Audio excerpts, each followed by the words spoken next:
Pesan terakhir Praka Yipsan, prajurit Kostrad dengan kemampuan khusus. Bu, jaga anak-anak. Sebelum gugur, Praka Yipsan Ladau menelpon istrinya Yuni Dastari Fajariski akan menyisir hutan dan pegunungan Duga, Papua. Bahkan sudah berpesan kepada sang istri untuk menjaga kesehatan dan menjaga anak-anaknya. Hampir setiap berkomunikasi ngobrol, terakhir ia akan masuk ke hutan untuk melaksanakan tugas.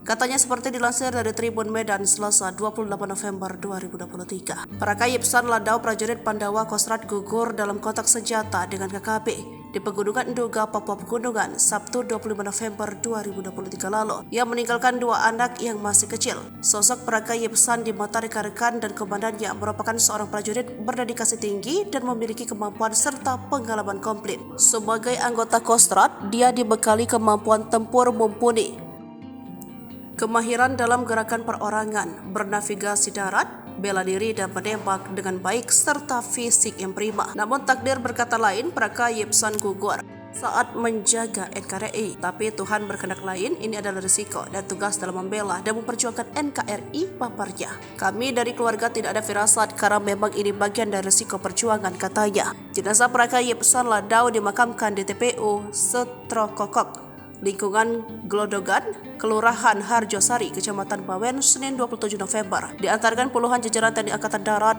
dan pihak keluarga. Praka Yipsan Ladau memiliki riwayat pendidikan umum di SD, SMP, dan SMA. Sedangkan untuk riwayat pendidikan militer di Sekolah Calon Bintara. Yipsan Ladau dilahirkan di Desa Maliko, Kecamatan Amurang Timur, Minahasa Selatan, Sulawesi Utara. Tercatat dia mendapatkan penghargaan Satya Lancana 8 tahun, Satya Lancana Wira Dharma, dan United Nations Medal Lebanon, pasukan yang tergabung dalam kontingen Garuda.